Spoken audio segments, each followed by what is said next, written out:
In this video, I will be showing you how to fix the Chatgpt unable to load history error. Let's get started. Right now, as you can see on my screen, my chat history isn't showing up on the left side. To fix this, the very first thing I'll do is clear my browser's cache and cookies. I head up to the top right corner of my Google Chrome browser and click on the three vertical dots to open the menu.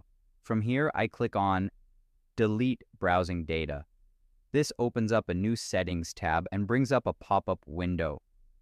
To make sure I do a complete refresh, I click on the time range drop-down menu and change it from last 15 minutes to all time.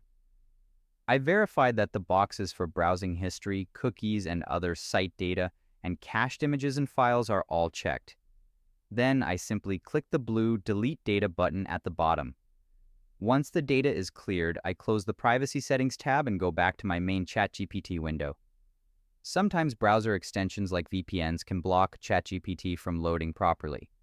To check this, I click on the Extensions puzzle piece icon in the top right corner, and then I click on Manage Extensions. In this menu, I find my active VPN extension. I click the blue toggle switch to turn it off and disable it temporarily. Now I can just close the Extensions tab.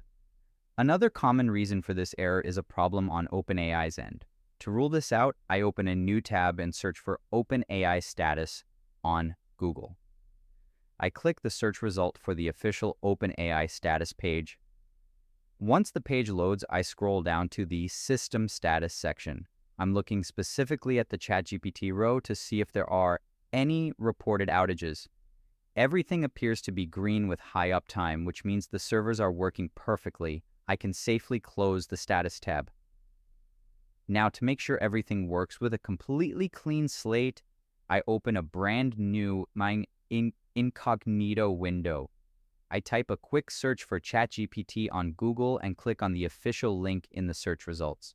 When the Chatgpt homepage opens, I navigate to the top right and click Login. I enter my email address into the prompt and click Continue. Next, I carefully type in my password and click Continue one more time to access my account. Now that I am logged back into Chatgpt in this fresh window, I move over to the top left corner and click on the sidebar icon to open my panel. As you can see, all of my previous chats have successfully loaded. The history error is completely fixed and I can access all my past conversations again. If you found this walkthrough helpful, please consider liking the video and subscribing for more quick tips and tutorials.